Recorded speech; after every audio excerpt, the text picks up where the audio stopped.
The biggest story of the NFL free agency is where will Tom Brady go? This question has been asked even during the season when it came out before the year that he had an option to avoid his contract and become a free agent at the end of the year. Once that happened, all the speculation, even while the games were being played, was where is Tom Brady going to go? Could he finally leave New England? Well, guess what? That time has finally come. In just about an hour and a half, teams and free agents, I should say, are legally allowed to talk with free agents. And by Wednesday at noon, so just about 40 hours from now, 50 hours from now, free agents can officially sign contracts with teams. Now, the NFL, again, is going about their business normally with the coronavirus. And so far, at least, they've discussed pushing back free agency. We've heard nothing yet. So right now, free agency is continuing as scheduled. So by Wednesday at noon, or Wednesday by 4 p.m., I should say, the league year starts. And that means that players will be able to sign with teams, meaning Tom Brady will be able to sign with a team other than New England. Now, there's some interesting developments that happened yesterday, and we'll get to why. At least I have 4 teams that I think Tom Brady could fit in order, realistically, of which is the best fit for him. We'll get to those. But you look now, at least last night, Chris Sims came out of Pro Football Talk with NBC. He reported that the 49ers, while there was interest mostly from Tom Brady's camp, that was his first dream, his first team that he would pick, number one on the list, would be the 49ers. They are out. They're going to stick with Jimmy Garoppolo. The 49ers do not want to sign Tom Brady. And now Chris Simsley is reporting that there's only 2 teams that it's coming down to with the Tom Brady sweepstakes. The New England Patriots, obviously, and the Tampa Bay Buccaneers, which is interesting. So we'll get into that in a little bit. And Adam Schefter then this morning reported that Tom Brady and the New England Patriots are nowhere close to a deal. And again, the Patriots, because they were Tom Brady's last team, have the rights to negotiate with him and sign him to a contract before the league year starts, which again is in 2 days. And they allowed exclusively to talk to him, which now, again, in about 2 hours, or I should say hour and a half, teams are legally allowed to start talking to Tom Brady and make their pitch why he should come to their city and play for their team. So if there's no deal close, I have to start to wonder, maybe we've seen the last of Tom Brady in New England.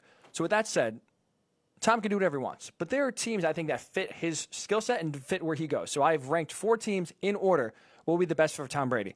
Number 1, the Los Angeles Chargers. I think to me it makes the most sense. You have a running back in Austin Eckler who is perfect for Tom Brady. He is that kind of small, shifty running back that catches a lot of passes out of the backfield. Tom Brady relies on those guys. And not to mention, they have a great tight end, Hunter Henry, their franchise tag, so he'll be on the team next year as well. Tom Brady, and you watch the Patriots throughout his entire 2-decade career, has relied on 2 position groups, running backs out of the backfield and tight ends. You see, when he's his best, really save for 2007 when he had Randy Moss, and those 2 just went off.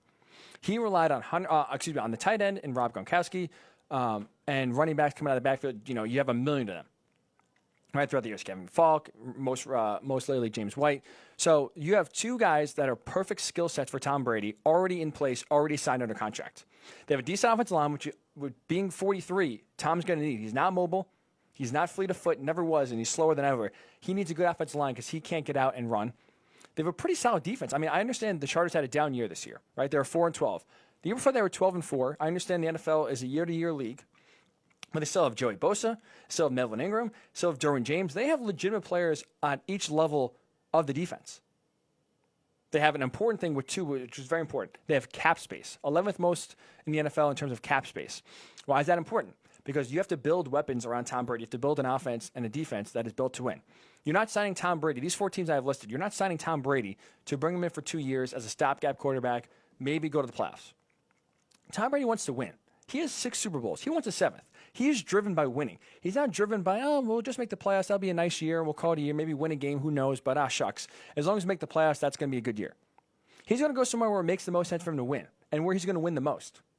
You need that cap space to sign free agents to help boost around Tom Brady because now more than ever, he is going to need bodies and he's going to need help. He's going to need a supporting cast. We've seen before. The offense has shifted in and out.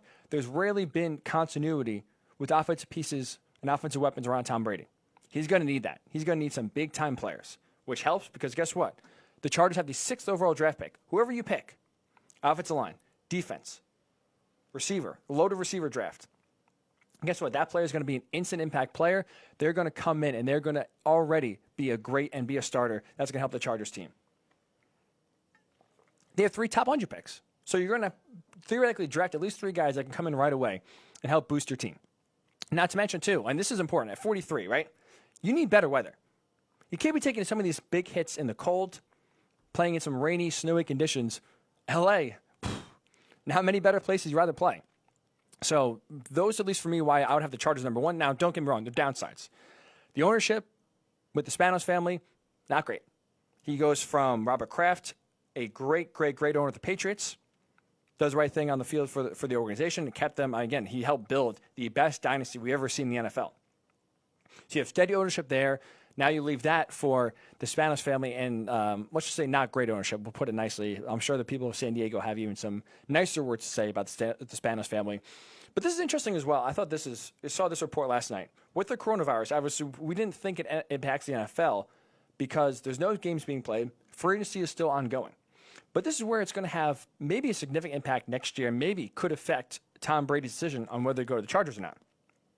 Their new stadium that they're building in LA, shared by the Chargers and the Rams, may not be built in time for the start of the 2020 season. These workers can't work right now. They're in quarantine. They're not allowed to go to work. So this stadium is in a standstill. The projections for getting the stadium ready for 2020 was that these workers are going to work through the spring and the summer to make sure that opening day 2020, that second week of September, one of these two teams will open the season at home. There was a report last night that's saying that they don't think there's a possibility the stadium might not be ready in time for the 2020 season, meaning the Rams will go back to the Coliseum, and now the Chargers will go back to that soccer stadium. Could you imagine Tom Brady playing in the soccer stadium, 30,000 fans, all of them rooting for the other team? It would help. He would help bring fans himself. But I'm not sure if Tom Brady's ready to end his career playing in a soccer stadium where he's playing 16 road games a year. Not to mention being in the same division as Patrick Mahomes. Despite that, I still think the Chargers are the best fit offensively. They have a very solid defense, some weapons that Tom Brady likes on offense. I think that would be the number one and the best fit for Tom Brady. Number two, the Raiders. They have an offensive-minded head coach, John Gruden. Say what you want, he's wacky. He does care about the offense. He does care about the quarterbacks. He has, he does have a love, if you want to say, for Tom Brady. It seems like he's flirted openly about it in the past. Always raved about Tom Brady when he was doing broadcasts and stuff like that back in the day when he was doing Monday Night Football. So you have that. You have, speaking of which, what I talked about with the Chargers' weapons, tight end Darren Waller. I mean, talk about just an athletic freak. Guy is tall as hell. He runs fast as hell. He's athletic as hell. He is the perfect option for Tom Brady. Tyrell Williams is a big receiver, which is what you want. Think about this. No one talked about this. The offensive line for the Raiders last year allowed the least amount of quarterback hits. The least amount. So I'd say that's pretty good. You got to keep Tom Brady upright. You can't get him hit. We see that is a blueprint for beating a Patriots-led team by Tom Brady. You hit him, get him off his spot. That's how you disrupt the offense. Well, the Raiders last year did a good job of keeping Derek Carr upright, keeping him off the ground, and that will be huge for Tom Brady. And you got to think, Derek Carr, the offense was pretty solid. He had a career year in Oakland under John Gruden last year. And if you buy the rumors that maybe John Gruden is not in love with Derek Carr, wants to go elsewhere, not only now are you improving the offense with a quarterback that the head coach likes, you still have Derek Carr, who is a valuable asset. We just talked about the free agency market, how bare it is. And despite having some big names, there's not a lot of talent out there. Derek Carr is better than any other quarterback on the market outside of Tom Brady. He's better than Teddy Bridgewater. He's better than Mariota, Jameis Winston, Phillip Rivers. All of a sudden, you have a valuable asset you can trade, get some serious compensation for back to help build around your team with Tom Brady. And that's when you have 2 first-round picks, which, again, is huge. And same thing with the Chargers. They're opening up a new stadium. So now if that stadium, which that's going to be downside because, again, that Las Vegas is going to be the same boat as L.A. If those stadiums aren't finished, guess what? The Raiders possibly could be back in Oakland in that dump of a stadium. It's better than what the Chargers would have in that soccer stadium because those Raider fans in the black hole, I'm sure, would embrace the team for another year, especially if Tom Brady's at quarterback. But when you're opening up a new stadium in a new city, Tom Brady now will have so much leverage. If he goes to Las Vegas, he will be the face of the Raiders for 2 years. The Raiders basically can cater whatever they need. If they want to bring the TB12 facilities over to Las Vegas, I doubt Mike Mayock or John Gruden push back on that. And Brady can basically have all the leverage he wants and get all the concessions that were never made in New England under Tom Brady. Under Bill Belichick. right? Tom Brady for years and years and years sacrificed for the team, sacrificed for the team, sacrificed for the team. You can still be successful and be selfish.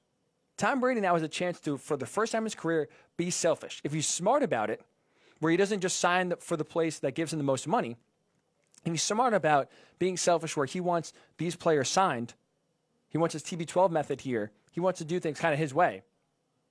Teams like the Raiders and the Chargers, desperate for a fan base, desperate to establish some sort of foothold in their new stadium and sell tickets, I think will do that. That's why at least I have the Raiders number 2, the Chargers number 1. Downside, I mean, you play the Chiefs twice a year. Same thing as the Chargers. That's really the biggest downside. And the NFC West is tough. Going against the Chiefs, playing an Arrowhead late in the year is not easy.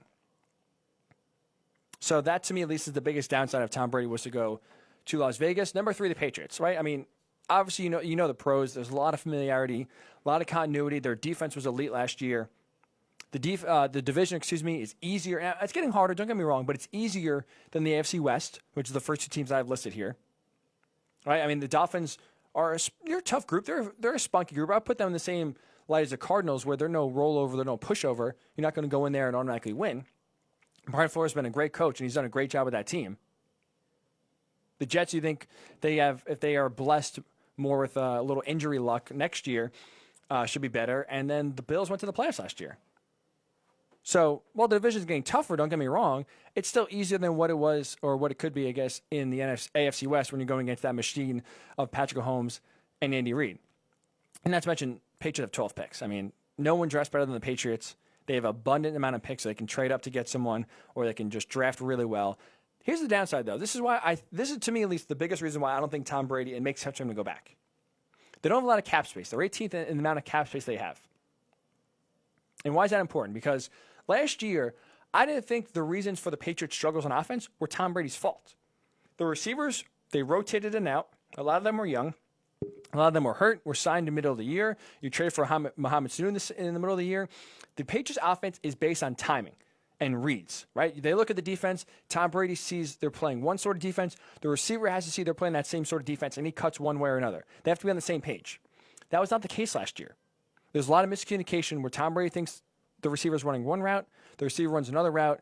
It's a completion, it's an interception, and the offensive line struggled. So there was a lot of negativity towards or on the Patriots offensively last year that we really haven't seen before. And I think that's a product more of the offensive line declining. And again, having so many receivers not being on the same page as Tom Brady, I don't put it as his skills are diminishing. I know he's 43. I still think he has some juice left in the tank. I think he's going to be all right. And this is another thing. This is my final point I want to bring up about the Patriots. No one's really considered this, and I don't know why. This is a huge point. This might be the ultimate sticking point as to why if Tom Brady goes elsewhere, this might be it. For 2 decades, Bill Belichick has made it known and has not been shy about his philosophy of keeping a roster. He would rather keep a player, he'd rather trade a player or cut a player a year too soon than hold on to them a year too late. Meaning he'd rather sell high, knowing that they could have 1 or 2 good years, but then they'll decline in a little bit, rather than hold on to a player and a little too long, have them decline right in front of you, and now all of a sudden they're a liability on the team. I'm not saying Tom Brady is a liability. He's not at that stage yet. But Tom Brady, through many different players, Ty Law, Richard Seymour, we've seen it throughout the years. He is not afraid to trade talent while the market is high, get some sort of return back, and again, he'd rather be burned by giving up talent too early than rather than holding on to it too late. How do we know he's not ready to move on from Tom Brady? I understand Robert Kraft really wants Tom Brady, right? And obviously being the owner, if he wants to, he can force Bill Belichick to sign him and hold on to him. But if this truly is what Robert Kraft is saying, he won't interfere, this truly is Bill Belichick's decision to make. What sense does it make for Bill Belichick to hold on to a 43-year-old quarterback when he can already get moving on to either signing a quarterback on the free agent market, trade for a quarterback, or with those 12 picks, trade up and get someone? Bill Belichick's all of a sudden not going to change to where he is for years and years and years, traded guys too early. He's not going to all of a sudden change to say, you know what, we're going to keep Tom. I'd rather have him decline here and hurt the team, maybe drag the team down in 2 years, rather than give up, you know what, we'll cut bait now, we'll get restarted on an accelerated rebuild. We have a great defense, and we'll get going from here to try to get another dynasty going.